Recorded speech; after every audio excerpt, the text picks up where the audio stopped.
Morning கிட்ட பேசுகிறோம். Hello sir. சொல்லுங்கள் சார். எத்தனை வருஷமாக நீங்கள் இந்த மெக்கானிக் ஃபீல்டில் இருக்கீங்க? 30 வருஷமாக இருக்கேன்.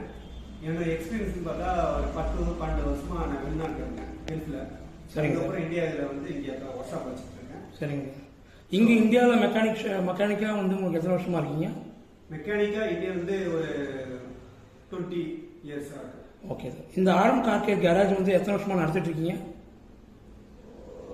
இந்த மாதத்தில் ஒரு 3 இயர்ஸாக பண்ணிட்டு இருக்கேன். 3 இயர்ஸாக பண்ணிட்டு இருக்கீங்க. ஓகே. சர்வீஸ் சென்டர் மூலிமா உங்களுக்கு வர லீட்ஸை கஸ்டமராக நீங்கள் கன்வெர்ட் பண்ணுறதுக்கு எவ்வளோ உங்களால் பண்ண முடியும்? எத்தனை கஸ்டமர்ஸ் உங்களால் குறைஞ்சபட்சம் பண்ண முடியும்?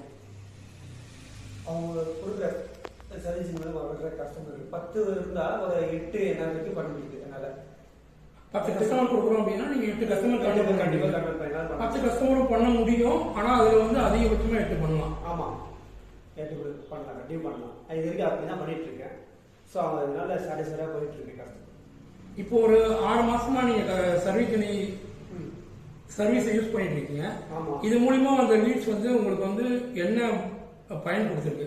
அதாவது என்னோட சர்வீஸு அவங்களுக்கு எனக்கு சர்வீஸ் எப்பவுமே எனக்கு நல்லா பிடிச்சிருக்கு. ஸோ அவங்களோட எனக்கு சர்வீஸ் எனக்கு நல்லா பிடிச்சா கஸ்டமர் சர்வீஸ் பிடிச்சிருக்குங்களா? கண்டிப்பாக பிடிச்சிருக்கு.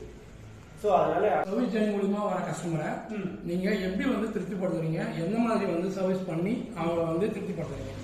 சார், என்னோட சர்வீஸ் பொறுத்த வரைக்கும் நான் என்ன சர்வீஸ் பண்ணுறத, என்ன ஒர்க் பண்ணுறத எல்லாத்தையும் வீடியோ மூலமாக என்னால் அனுப்ப முடியும்.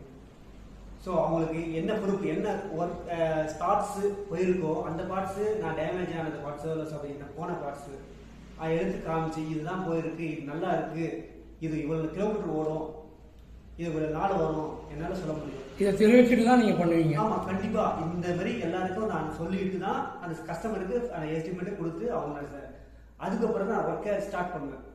எஸ்டிமேஷன் கொடுத்ததுக்கப்புறம் அவங்ககிட்ட அப்ரூவல் வாங்கினதுக்கப்புறம் தான் பண்ணுவீங்க? ஆமாம். அப்படி பண்ணும்போது உங்களுக்கும் வந்து கம்ஃபர்டபுளாக இருக்கும்? இல்லை, எனக்கு கம்ஃபர்டபுளாக இருக்கிறதோட கஸ்டமரோட சாட்டிஸ்ஃபை தான் எனக்கு முக்கியம்.